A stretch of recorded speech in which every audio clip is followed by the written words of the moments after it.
دن کے 11 بجے ہیں۔ السلام علیکم، یہ ریڈیو پاکستان ہے۔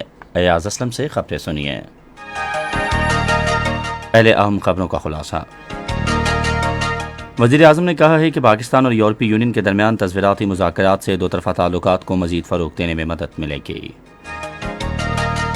پاکستان اور امریکہ نے دو طرفہ تعلقات کو مزید مستحکم کرنے کے لیے اپنے پختہ عزم کا اعادہ کیا ہے۔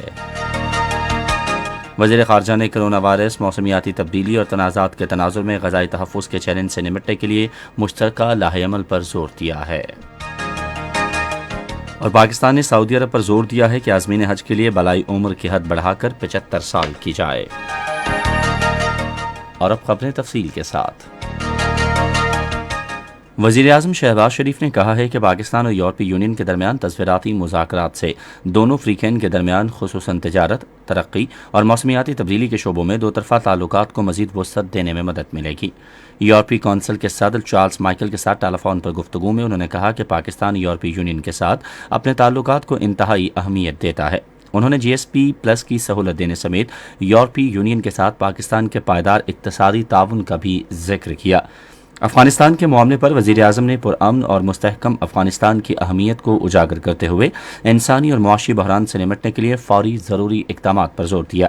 یوکرین کے بارے میں وزیر اعظم نے اس معاملے پر پاکستان کے اصولی موقف کا اعادہ کرتے ہوئے کہا کہ اس جاری تنازع کے ترقی پذیر ممالک پر اثرات مرتب ہو سکتے ہیں۔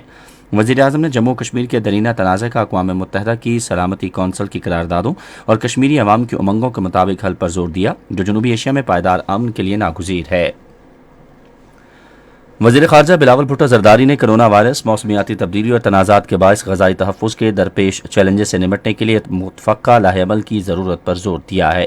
نیو یارک میں عالمی تحفظ خوراک کے لیے لاہ عمل کے موضوع پر وزارتی اجلاس سے خطاب کرتے ہوئے انہوں نے کہا کہ پاکستان کے پاس نہ صرف تحفظ خوراک کی اپنی ضروریات پورا کرنے کی صلاحیت ہے، بلکہ وہ خطے اور دنیا کے خوراک کی فراہمی کے لیے بھی اپنا کردار ادا کر سکتا ہے۔ پاکستان اور امریکہ نے وسیع البنیاد اور پائیدار دو طرفہ تعلقات کو مستحکم کرنے کے لیے پختہ عزم کا اعادہ کیا ہے۔ یہ اتفاق رائے نیو یارک میں وزیر خارجہ بلاول بھٹو زرداری اور امریکی وزیر خارجہ اینٹونی بلنکن کے درمیان ملاقات میں ہوا۔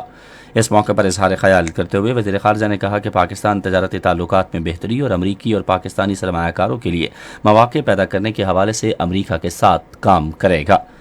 امریکی وزیر خارجہ اینٹونی بلنکن نے یقین دلایا کہ امریکہ اس سلسلے میں پاکستان کی کوششوں کی حمایت کرتا رہے گا اور پاکستان کی ٹیکنالوجی کی صنعت کو مزید مؤثر بنائے گا۔ CNN کو دیے گئے ایک انٹرویو میں وزیر خارجہ بلاول بھٹو زرداری نے افغانستان میں انسانی بحران کے تناظر میں افغان حکومت کے ساتھ تعاون پر زور دیا۔ انہوں نے کہا کہ پاکستان عالمی برادری کے فیصلوں کے مطابق افغان حکومت کو تسلیم کرنے کے بارے میں فیصلہ کرے گا۔ انہوں نے امید ظاہر کی کہ افغانستان کی حکومت اپنی ذمہ داریوں کی پاسداری کرے گی اور کسی بھی ملک کے خلاف دہشت گردی کے لیے اپنی سرزمین استعمال کرنے کی اجازت نہیں دے گی۔ مذہبی امور اور بین المذاہب ہم آہنگی کے وزیر مفتی عبدالشکور نے سعودی عرب پر زور دیا ہے کہ پاکستان کے مخصوص ثقافتی اور معاشی حالات کے پیش نظر عازمین حج کی عمر بالائی حد سے بڑھا کر 75 برس تک کی جائے۔ پاکستان میں سعودی سفیر نواف بن سعید المالکی سے اسلام آباد میں ملاقات کے دوران وفاقی وزیر نے کہا کہ حج اخراجات کی تفصیل جلد فراہم کی جائے تاکہ حج انتظامات کو حتمی شکل دی جا سکے۔ انہوں نے لاہور اور کراچی کو بھی روڈ ٹو مکہ منصوبے میں شامل کرنے کی درخواست کی۔ اور بری فوج کے سربراہ جنرل قمر جاوید باجوہ نے کہا ہے کہ دہشت گردی کے خلاف جنگ میں پاکستان کی کامیابی کی وجہ پاکستانی ماؤں اور بہنوں کا جذبہ اور قربانیاں ہیں، جنہوں نے مادر وطن کے تحفظ کے لیے اپنے پیاروں کی قربانیاں دیں۔ جنرل ہیڈ کوارٹر راولپنڈی میں فوجی اعزازات تقسیم کرنے کی ایک تقریب سے خطاب میں انہوں نے کہا کہ ہم اپنے ان بہادر سپاہیوں کی قربانیوں کو خراج عقیدت پیش کرتے ہیں، جنہوں نے مادر وطن کی خاطر اپنی جانوں کا نذرانہ پیش کیا۔ 48 افسروں کو ستارہ امتیاز ملٹری، 7 افسروں، 3 جونیئر کمیشن افسروں اور 30 جوانوں کو تمغہ بصالت سے نوازا گیا، جن کے اہل خانہ نے یہ اعزازات وصول کیے۔